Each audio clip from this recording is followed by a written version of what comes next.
Bonjour à tous. Bonjour à tous. Ravi de vous retrouver en grand nombre avec Frank Poulin.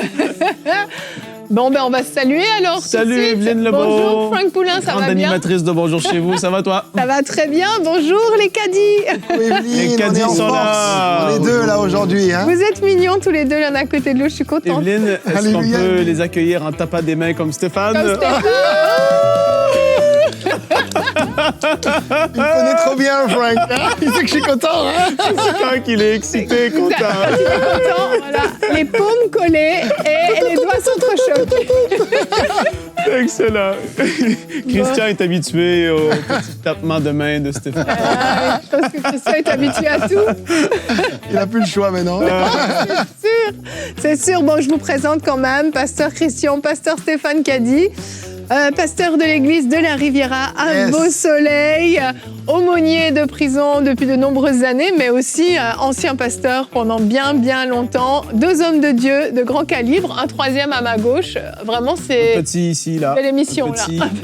Un petit. Plein d'onction. Avec Alléluia. deux vrais pasteurs. Alléluia. L'église, c'est des vrais pasteurs. Avec un vrai tu vois, cœur de pasteur. C'est ça, le cœur Vraiment. pastoral. Extraordinaire. Combien vraiment. d'années de pastorat? Ben, vous êtes encore pasteur, mais combien d'années jusqu'à aujourd'hui, Christian? Oh, ça fait une cinquantaine d'années. Ah ouais, c'est ça. Donc 5 décennies. C'est ça. 50 ans. Ça fait un bout. C'est la J'ai posé la question hier et t'étais sur le plateau. Oui, je sais, mais... Bon, Evelyne, commence pas avec moi. Je voulais être sûr que les gens... Chauffe-le, Evelyne, vas-y. qui n'ont pas suivi hier le savent, Evelyne. C'est mignon quand tu le justifies, c'est rare. Non, mais c'est parce que c'est Frank. Christian. là. Mais oui, tu fais ça bien. Faut l'honorer, Tu fais ça Evelyne. bien, Frank. Tu fais ça bien. Bon. 50 ans. Et toi, Stéphane? J'en ai 37 et j'ai commencé à rentrer, j'avais 25 ans. Ça fait quand même pas mal. Ça fait 12 ans. Non, 22 ans. Ah oui, même. 22 ans. C'est bien. C'est 22. beaucoup. Je suis marié à 25, pasteur à 22. Waouh. J'ai déjà avant dans les petites réunions. Tout ça. Ah ouais, t'as été pasteur. La première fois à que j'ai prêché, 22 c'était ans. dans la rue, plein air. Faites de la musique, prêcher l'évangile dehors comme ça. Ah, je m'en rappelle. C'était Waouh. bon. Ça t'aurait plu, Frank. Excellent. Vas-y, lâche-toi. Allez, lâche-moi, je me suis lâché. Alléluia. Ah, faut pas dire à Stéphane de se lâcher, c'est dangereux. Hein. Alléluia, rabâché. Aujourd'hui, on a le Père et le Fils pour aborder un sujet passionnant. On va parler de l'impact de nos prières dans la vie de nos enfants. Comment prier pour eux? Qu'est-ce que ça produit en eux?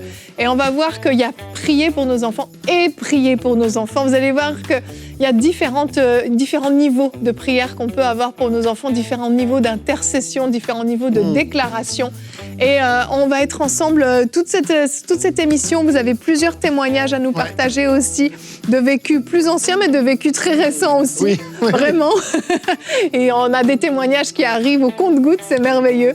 Et on va commencer donc tout de suite cette émission pour les parents, mais aussi les grands-parents. Si vous êtes oncle, tante, je crois que si vous avez simplement des enfants dans votre entourage, vous êtes concernés. Je ne veux pas limiter cette émission aux parents. C'est vrai.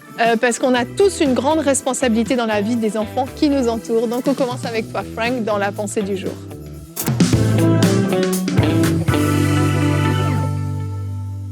Eh bien, vous regardez le fruit des prières des parents. Amen. Tout simplement. Parce que lorsque Frank rentrait tard le soir, dans les petites heures du matin, parfois j'entrais mon père prier en langue dans les maisons, dans les sous-sols au Canada. Je sais qu'il n'y a pas les sous-sols partout, mais j'entrais, là, il était en train de prier en langue et ma mère priait pour moi et mon frère et ma sœur. Et puis, c'est des gens de prière qui savaient et qui comprenaient, qui comprennent encore aujourd'hui. Et d'ailleurs, Christian, certainement aussi, Stéphane, Evelyne et moi aussi, parce qu'on a tous des enfants, que personne ne va prier pour tes enfants comme toi, tu le feras. Oui. Amen. C'est point final. Il n'y a personne, même pas ton pasteur, va prier avec autant d'amour, de compassion, de ferveur, de zèle que toi, quand tu vas prier pour tes enfants. Ça va être différent. Ça va être extraordinaire. Et pourquoi est-ce que tu vas prier? Je veux juste amener 2-3 petits points rapidement ici dans cette pensée. Premièrement, pour recevoir des stratégies les concernant. Qu'ils soient petits, 3, 4, 5 ans, c'est compliqué, ça va mal peut-être dans le naturel, peut-être c'est compliqué relationnellement, peu importe. Tu veux recevoir des stratégies les concernant parce que Dieu a une pensée, a une stratégie, peut-être concernant ton enfant qui traverse une période difficile en ce moment. Et lui, c'est un enfant. Il ne comprend pas. Et même si c'est rendu ton enfant à 18, 20, 22, 25 ans, tu peux recevoir des stratégies de comment leur parler, comment intercéder, Pourquoi prier? Je vois et je sens que c'est une attaque. C'est pas juste naturel ce qui se passe en ce moment. Parce que tu reçois la stratégie, la perspective de Dieu, tu vas prier dans une certaine direction. C'est extraordinaire. Pour recevoir la pensée de Dieu pour leur vie, peu importe l'âge qu'ils ont, tu veux être sensible et recevoir qu'est-ce que Dieu en réserve pour ton garçon et ta fille. Quelle est la pensée de Dieu pour ça? Le psaume 32, verset 8 dit « Je t'instruirai et je te montrerai la voie que tu dois suivre. Je te conseillerai, j'aurai le regard sur toi. » Mais toi, en tant que parent, tu reçois de la part de Dieu pour tes enfants parce que tu as reçu une autorité sur leur vie. Et le Seigneur veut te révéler ce que lui a en réserve pour eux. Troisième chose, c'est concernant leur futur. Tu veux prier pour leur futur. Ils ne sont pas encore arrivés là, mais tu pries déjà pour leur futur conjoint. Amen. Tu pries déjà pour les études. Tu pries déjà pour leur appel parce que tu sens qu'il y a un appel aux 5 ministères ou un appel à être influent dans le domaine des affaires ou un docteur, un infirmière, peu importe c'est quoi. Tu pries parce que tu sais que la prière agit. Et ça, on le dit tellement... On le dit comme si c'est la prière agit, la prière, mais est-ce que vraiment on le croit? Parce que si on le croit, on le fait. Et quand on le fait avec foi, parce qu'on croit que c'est vrai qu'il y a quelque chose qui se passe dans le monde invisible, on ne voit pas comment Dieu fait tout. Des anges sont relâchés, l'Esprit est à l'œuvre, il y a des forces des ténèbres qui sont repoussées. Dans le monde invisible, il y a quelque chose de fort qui se passe quand tu pries. Et à cause que tu comprends tout ça, tu le fais simplement. Et est-ce que ça veut dire qu'à cause que tu as prié ou à cause que tu pries en ce moment, est-ce que ça veut dire que tout ira tout le temps bien? Non. Il peut y avoir des stratégies de l'ennemi pour détourner ton enfant. Il peut y avoir des mauvaises influences. Il peut y avoir des choses qui sont dites, qu'il entend, qui fait que ça le détourne ou ça semble être le challenger, l'amener à vouloir s'éloigner, s'égarer. Non, mais tu sais que tu as prié. Et à cause que tu as prié, et à cause que tu as instruit ton enfant, la semence, elle est là.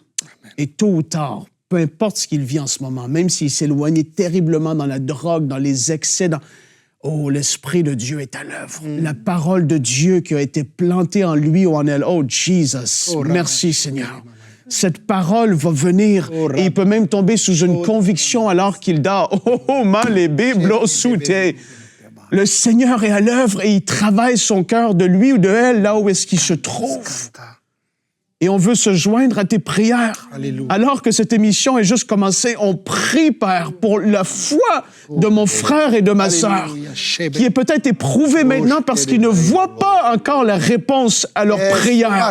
On prie qu'ils soient fortifiés dans le nom de Jésus-Christ. On prie que la parole puisse porter son fruit pleinement. Et on veut te remercier parce que tu es en train de donner une perspective nouvelle sur ce que tu vas faire à travers de la vie de leurs enfants. Oh Seigneur, nous te louons. Nous te louons et nous te remercions parce que tu agis. Seigneur, merci. Merci pour ta bonté. Merci parce que ta parole est agissante. Dans le nom de Jésus-Christ.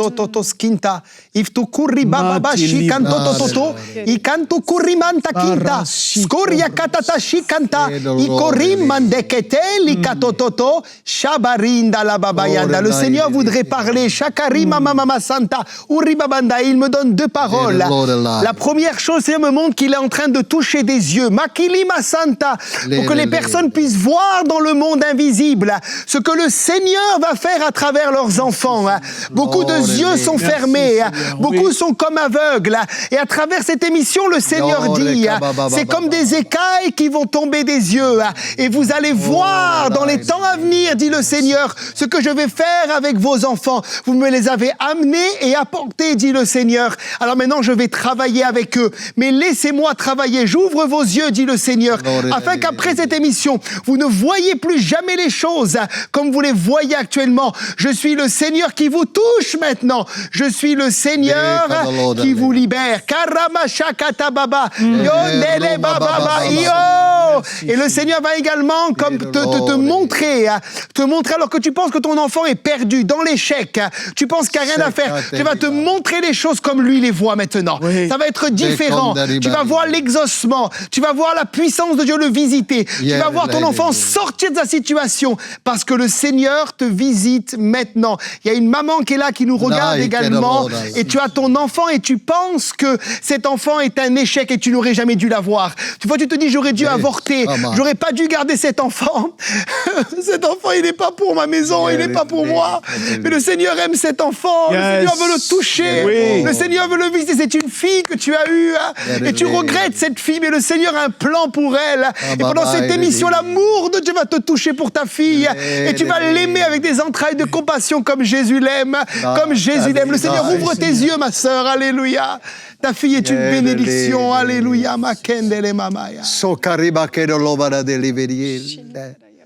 Le Seigneur voudrait rassurer particulièrement un couple.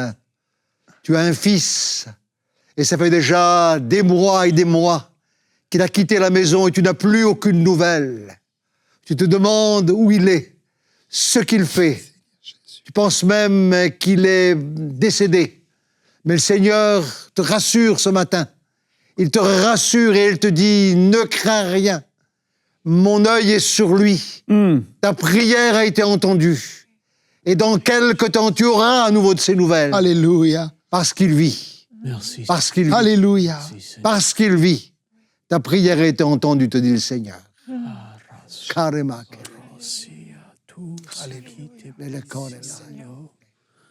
Super. Alléluia. Merci, Père. Gloire à Dieu. Gloire à Dieu. Cette émission prend la tournure que le Saint-Esprit veut qu'elle prenne, et on veut vraiment se laisser pleinement conduire par le Saint-Esprit. Il y a ce qu'on a préparé, il y a ce que Dieu a préparé pour vous, et je crois que le Seigneur connaît le cri de vos cœurs à la maison. Il a entendu. Il a entendu le cri de vos cœurs en tant que parents. Il a entendu. Je vois comme des parents aussi à qui le Seigneur parle. Je vois que dans la maison, vous me donnez des paroles de mort sur vos enfants. C'est très clair, vous donnez des paroles de mort, vous maudissez vos enfants. Et le Seigneur veut vous toucher maintenant pour que vous arrêtiez, que vous arrêtiez maintenant, et que de vos bouches sortent des paroles de vie pour vos enfants. Amen. Vous les maudissez, tu n'arriveras pas, tu ne te marieras pas, tu ne seras jamais fort à l'école. Je te dis d'arrêter maintenant, et là où sont tes enfants, s'ils sont à côté de toi, ramène-les maintenant derrière l'écran, et je veux détruire maintenant et briser ces paroles au nom de Jésus. J'anéantis ce que Satan a fait dans ta bouche, sur tes enfants, à travers tes lèvres, à travers ce qui est sorti, cette semence, elle est annulée maintenant. Et je bénis tes enfants, et ils vivront, ils déclareront la gloire du Seigneur. Alléluia. Seigneur, je veux prier maintenant pour les enfants qui suivent cette émission. Il y a beaucoup d'enfants, vous suivez, vous regardez cette émission avec maman et papa. Et vous vous dites, est-ce que vraiment Dieu m'aime? Est-ce que vraiment Dieu veut de bonnes choses pour moi? Et aujourd'hui, je veux prier maintenant. Et je veux déclarer sur toi que Dieu t'aime d'une façon extraordinaire. Alléluia. Je veux déclarer sur toi que Jésus t'aime tellement. Oh, il t'aime d'un amour extraordinaire, toi qui suis cette émission. Et il veut te voir réussir. Ne regarde pas ce que ton grand frère et ta grande sœur ont fait. Toi, aujourd'hui, sache que Jésus veut que tu réussisses. Il est celui qui va t'amener dans de verts pâturages. Il est celui qui va t'amener à des endroits de paix. Tes amis, ça va pas, mais toi, ça va aller parce que Jésus est avec toi. Amen. Parce que tu as choisi de l'accueillir dans ton cœur. Il va faire de grandes choses à travers toi. Jésus. Père, je veux prier maintenant pour les enfants qui suivent, sur lequel tu as placé un appel ministériel. Aïe, ba, ba, ba, ba. Oh. Les garçons et les filles qui suivent, je prie que les parents reçoivent une conviction maintenant qu'ils ont un appel ministériel, un appel pour porter ta parole, pour prêcher ta parole, pour être des enseignants, pour être des évangélistes, pour être des futurs pasteurs, des jeunes qui vont impacter le royaume de Dieu à travers de leur vie. Yes. Je prie maintenant que dans le cœur des parents, il y ait des convictions, qu'ils voient leurs enfants comme des futurs hommes et femmes de Dieu, qu'ils parlent la vie sur eux et sur leur vie. Satan ne les aura pas. La malédiction générationnelle qui aurait voulu descendre et briser dans le nom de Jésus-Christ. Oh Seigneur, nous te remercions. Kondele, kandalama, Chico indala. brosi Seigneur, touche également au niveau des yeux. Il y a des enfants qui portent des lunettes. Vous nous regardez avec des lunettes, c'est très clair, des lunettes parfois même épaisses. Et le Seigneur veut vous guérir maintenant. Je demande à tous les parents de mettre la main sur la tête de leur enfant maintenant. Mettez la main et maintenant, 1, 2, 3, feu. Maintenant que la puissance de l'Esprit passe à travers votre main. Et que maintenant ces lunettes cessent, les problèmes de vue, hein, tous les problèmes de troubles optiques cessent au nom de Jésus. Et que vos enfants soient libérés, qu'ils aient une vue totalement normale, totalement, tous les problèmes là, les strabismes, tout s'arrête au nom de Jésus maintenant, par la puissance de l'Esprit. Merci Seigneur. Merci Seigneur. Jesus. Merci Seigneur.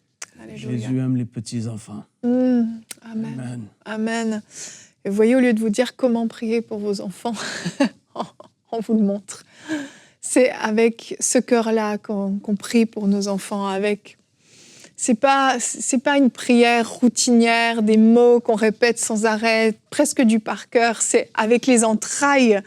Quand on prie pour nos enfants, quand on prie pour le salut de nos enfants, c'est de tout notre cœur. On appelle le salut, on appelle la vie sur nos enfants. En fait, c'est comme Frank le disait, c'est notre responsabilité en tant que parents et personne ne le fera mieux que nous-mêmes et avec le même cœur que nous-mêmes. Et vous savez, notre verset du jour, on peut l'afficher, c'est Paul priait comme ça pour ses enfants spirituels, pour les églises. Il dit dans Éphésiens 1,17, il dit « Je demande que le Dieu de notre Seigneur Jésus-Christ, le Père qui possède la gloire, vous donne par son esprit sagesse et révélation pour que vous le connaissiez. » C'est le genre de prière qu'on peut faire nous-mêmes pour nos enfants. Intercéder pour nos enfants. On est là, on fait des réunions des fois d'intercession à l'église pour les perdus, pour des gens qu'on ne connaît pas, mais on a cette responsabilité d'intercéder pour le salut de nos enfants. C'est tellement important et je sais, Pasteur Christian, que vous avez intercédé vous-même pour vos enfants par le passé parce que ça n'a pas été toujours tout rose, Stéphane. Non, mais quand Franck parlait tout à l'heure, hein, même scénario. Hein. Je rentrais, je me rappelle aussi, moi, très tôt le matin, vers 5-6 heures. Mon frère, c'était plus de 8-9 heures. Oui, c'était encore pire, ton frère. Et puis, on a souvenir qu'il était là et qu'il priait. Puis le lendemain, des fois, il nous disait « Mais tu t'en souviens que quand t'es rentré, j'étais en train de prier ?» Nous, on avait fait la fête, on avait bu, on s'était drogué, tout ça. Donc, on rentrait, on voulait directement aller au lit. Mais lui, il était là, il intercédait et il priait. Puis je me rappelle particulièrement un soir, j'étais dans une soirée, une boîte de nuit, en train de faire la fête, de boire, mes copains consommaient de la drogue dure, etc. Et il y avait un boxeur qui était avec nous, c'était un ami à moi, il faisait près, t'en souviens, hein, cet ami-là, 1m80 à peu près, il faisait quoi, 1m90, 92. Et puis tout d'un coup, il se tourne vers tout le monde et il était sous, enivré, drogué, il commence à frapper les gens. Et tout le monde tombe, des chaos techniques. Pam, pam, pam. Et moi, je me dis, je suis le prochain. Vous voyez, je le vois, bam, bam, et je dis, ben ouais, je suis cuit, je vais m'en prendre une, c'est fini, quoi. C'était un boxeur, tout ça. Et lorsqu'il vient vers moi, il tend le poing et il se met à hurler, ah, ah, toi, t'as un bouclier, ah. Et il part en courant. Et moi, j'avais bu, je m'étais drogué, j'ai pas aucun mérite, vous voyez, pour que ce gars me touche pas. Mais quand je suis rentré chez moi, je l'ai vu prier, j'ai compris, c'est la prière de ton Père qui t'a protégé. On est sanctifié, on est protégé par la prière de nos parents. Amen. Amen. Tu te souviens de cette histoire, hein? Oui, bien sûr, je me souviens. Oui, il y avait un bouclier, il y a un bouclier de protection. Parce que la prière a une très grande efficacité. C'est la prière pas la prière comme d'habitude, la prière de routine. Seigneur, bénis-les, Seigneur, garde-les. La prière, c'est rentrer là maintenant dans le monde spirituel. C'est prier avec conviction, prier avec force, prier voilà, de tout son cœur, persévérer. Voilà, la persévérance dans la prière. Parce que souvent, c'est vrai que quand on prie, moi je priais avec ma chère épouse aussi, on priait, et puis on voyait tout le contraire. C'est ça. Mais comment on fait pour continuer à persévérer, justement, alors que vous le voyez rentrer à moitié ivre? Qu'est-ce qui vous donnait la volonté de continuer à prier? La conviction, la foi que Dieu avait entendu notre prière. La conviction, la certitude qu'un jour, eh bien, les choses allaient changer. Je savais que les choses allaient changer. Wow. Alors, comme il dit, je voyais arriver. Moi, j'étais à 5 heures du matin. Depuis, j'étais là en train de prier, là, à genoux, en train de combattre. Et puis donc, lui, il rentrait des fois un peu plus de bonheur que mon fils, que mon grand-fils, quoi. Et donc, alors, je lui disais, viens ici. Alors, il marchait doucement, hein, voilà, pour aller se coucher. Viens ici. Donne ton haleine, que je chante un petit peu, là. Et là. L'inspection du papa. Là, attention, là, t'as pas sucé de la glace. Hein? Allez, tu sais que si t'as pas 18 ans, le matin, on va au culte, hein. On y allait. Hein. Vous y alliez. Fête ou pas fête, le dimanche matin, il nous levait, il tirait la couverture, il ouvrait les volets, fenêtre grande ouverte. Allez, soldats, à l'église. Et il nous a pas, je vous le dis, il nous a pas accusés. Il nous a pas jugés, mais il a prié pour nous. Et souvent, il disait à ma mère, quand ma mère était découragée, parce que ma mère, des fois, c'était plus difficile, il disait, Viviane, t'inquiète pas, on prie, ils sont en train de travailler à leur témoignage. Ouais. Ils travaillent à leur témoignage. Oh, ça, c'est bon. Et tu te souviens d'un moment, Jean-David, qui t'avait dit une fois, explique ce que tu es. Jean-David, Ouais. ton frère aîné, ouais. Alors, mon grand-fils, là, quand lui, c'était athée, lui, il était terrible, lui. Hein. Lui, il était terrible. Il me disait, quand il a eu 18 ans, il m'a dit, écoute, papa, c'est fini. Maintenant, c'est terminé, tu m'entends. Plus jamais tu me parleras de Jésus. Oh. C'est fini maintenant, terminé. Alors, je le regardais, j'ai dit, écoute, mon garçon, plus jamais je te parlerai de Jésus, c'est vrai, c'est fini, mais je parlerai de toi, Jésus. Amen. Voilà. Ça, tu peux pas m'en empêcher. Amen. Je parlerai de toi à Jésus. Eh ben, comme tu veux, il m'a dit. Et puis, voilà, et puis le temps a passé, j'ai plus parlé de Jésus. Voilà, on rend des grâces à table, c'est évident. Hein, moi, je continuais ma vie chrétienne, ma vie spirituelle, voilà, et puis je parlais de lui à Jésus. Et puis un jour, il m'a dit, papa, c'était un vendredi, je me souviens toujours.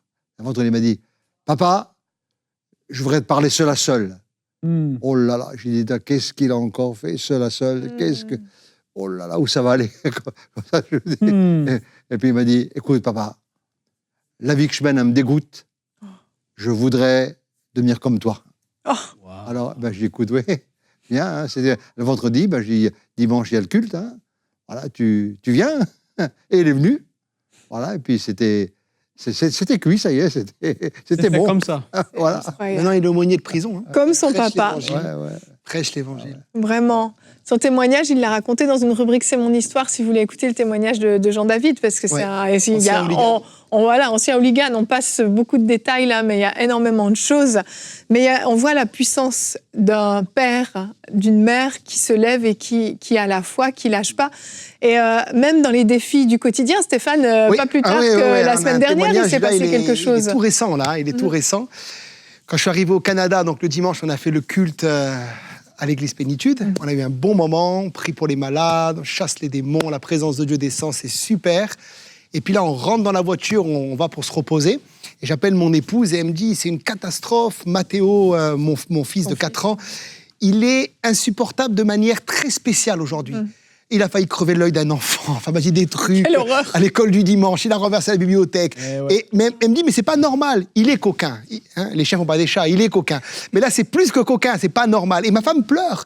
Elle me dit, je suis découragée. Il est 18h30. Je l'ai mis au lit. J'ai plus de force. Je sais plus quoi faire avec lui. Et là, je tilte dans mon esprit. Je dis, c'est spirituel. Papa est en mission. Papa chasse les démons, guérit les malades. Et Satan essaie d'attaquer les enfants. C'est important que je vous dise ça. Hein. Satan veut attaquer les enfants. Comme cet enfant dans la Bible qui est attaqué et que Jésus a libéré. Il y a des tourments, des fois, sur les enfants. Et on a dit à ma femme, fais voir la visio, on va prier pour lui. Papa a prié pour lui, et je vous assure que c'est vrai. Au moment où il prie pour lui, il y a comme une oppression qui part à la seconde même. Mon enfant, c'est comme s'il devient tout sage, il se met à pleurer, il demande pardon, il dit pardon à papy, pardon papa, pardon maman. Tout le monde se prend dans les bras à la maison en vision, on les voit pleurer, et depuis, il est sage comme une image. Waouh. Ça, c'est du concret, c'était il y a quelques jours en arrière. Vraiment. On a l'autorité. Amen. Et on doit l'exercer. C'est C'est ça. une chose de l'avoir, c'est autre chose de l'exercer. On doit exercer notre autorité. Vraiment, sur vraiment. nos enfants. Complètement. Et je crois que vraiment, c'est ça la différence. On a fait un sondage, on va le regarder très rapidement. Hein. Vous avez été nombreux à répondre. On vous a demandé si vous priez pour vos enfants. Et 78% ont répondu oui, tous les jours. Moi, je vous demande quel type de prière. Mais on va continuer le sondage. Oui, au moins une fois par semaine, vous êtes 14%. 5% seulement lorsqu'ils vivent une situation difficile. Et 3% qui ne prient pas ou presque pas pour leurs enfants. Et quand j'ai vu le 78%, je fais « Waouh, les parents sont en feu pour leurs enfants ». Mais après, j'ai réfléchi et j'ai dit « Est-ce que c'est la prière avant de dormir, Seigneur, bénis mon enfant » ou la prière avant d'aller à l'école, « Père, merci pour ta protection ». C'est très bien, n'arrêtez pas cette prière-là. Mais il y a une nouvelle dimension de prière où justement, on va prier de tout son cœur, vraiment de toutes ses forces. Et on va aller arracher des fois notre enfant, comme vous l'avez fait avec vos enfants. On va aller l'arracher aux mains du diable. Parce que oui, le diable veut attaquer nos enfants, c'est certain. Et nous, en tant que parents, nous avons une autorité qui nous a été déléguée de Dieu, mais une autorité parentale sur nos enfants. Quand on se dresse dans la prière, c'est puissant. Un papa qui se met à prier pour ses enfants, c'est extrêmement puissant. Et si je peux ouvrir la parenthèse, je vous encourage à faire aussi ce qu'on appelle, nous on faisait ça à la maison, tu t'en souviens, des cultes de famille. Oui. On avait des cultes le soir où papa priait pour nous. Et d'ailleurs, je me rappelle un soir, j'avais prévu de faire des bêtises avec mes amis, mais des bêtises très, très, très graves, des choses vraiment très compliquées. Et j'étais prêt, je m'étais habillé, j'étais chaud, on avait prévu un coup vraiment, etc. On devait rentrer dans une maison, prendre des affaires, etc. Voilà. Pas trop en dire. Voilà, pas plus. Pas trop, hein. Et on va pour partir et il me fait « Hey, viens ici ». Alors, il me dit « Jésus, je viens de prier pour toi, là. Il vient de me dire ce que tu vas faire. Tu vas faire ça avec tes copains maintenant. Vous allez faire ça. Alors, sache qu'il te voit. Bonne soirée. » Oh. Wow. Et là, il me laisse comme ça. Mais il m'interdit pas d'y aller. Il me dit juste qu'il me voit et il me dit bonne soirée. Et là, je pars et j'explique à mes copains. Je dis, écoutez les gars, vous n'allez peut-être pas me croire, mais vous savez, chez moi, Dieu, il existe. Chez moi, Dieu, il vit. Et là, il nous a vus. On peut pas y aller faire ça. Et on l'a jamais fait, en fait. Non. Et ça, c'est à cause de sa prière. Pour dire que vraiment, si vous priez avec vos enfants, il y a des cultes à la maison, etc. Vous allez même vivre les dons spirituels. C'est plus juste une prière religieuse, bénis la nuit de repos, bénis le repas. Mais Dieu va parler, les paroles de connaissance vont être libérées, les paroles de sagesse, peut-être même le don des guérisons. Je me rappelle également quand j'étais malade, t'en souviens de ça aussi? Quand j'étais petit, moi, j'aimais pas l'école. Je détestais l'école. Et puis, dès que j'avais la fièvre, j'étais content de pas aller à l'école. Alors, je disais, il n'y a pas école ce matin, je suis malade, c'est super, je vais regarder les dessins animés, tout ça. Et lui, il me faisait, je vais prier pour toi. Et moi, je voulais pas qu'il me touche. Ben oui. Je dis, non, ne me touche pas. Parce que si tu me touches, je vais être guéri, je vais devoir aller à l'école. Ça se souvient ou pas? Eh oui, je me rappelle. Et aujourd'hui, ça se passe comme ça avec les petits-enfants. Tous nos enfants, les enfants de ma sœur, de mon frère, dès qu'ils sont malades, ils viennent tous, puis ils leur imposent les mains. Hein. Tous dans le bureau, ils viennent, papy, viens, allez, mets tes mains, prie pour moi. Tous mes petits-enfants, mais j'en ai 11. Hein. Waouh. Et j'ai des arrières aussi, maintenant, petits-enfants. Tous, ils viennent, allez, prie pour moi. Et ils sont guéris. Hein. Amen. Ils sont guéris. Hein. Oh, gloire à Dieu. Ils sont guéris. Vraiment, s'il y a des grands-parents qui nous suivent, vraiment, c'est un modèle à reproduire. Vraiment, les grands-parents aussi ont un rôle à jouer. Amen. Bon, moi, j'ai été trop bénie. J'aurais aimé continuer cette émission, que ce soit le temps de prière, vos anecdotes, vos témoignages. C'est tellement, tellement encourageant. Merci beaucoup d'être venus tous les deux dans Bonjour chez vous. C'était un privilège de vous avoir. Vraiment, c'était une semaine géniale. On a une belle semaine. Excellente. Vraiment, On a été vraiment. bénis. Revenez Merci, quand Evelyne. vous voulez. Merci Evelyne. Merci d'avoir Alléluia. traversé Sud de l'océan. la France. Alléluia. Du sud de la France au Canada. Frank qui connaît le Sud maintenant. Alléluia. Gloire à Dieu, merci à vous d'avoir été avec nous. Et puis, je vous souhaite un très bon week-end et mettez en pratique tout ce que vous avez entendu cette semaine. C'était une semaine très, très bénie. Alors, je vous invite à nous retrouver la semaine prochaine pour de nouvelles émissions de Bonjour chez vous.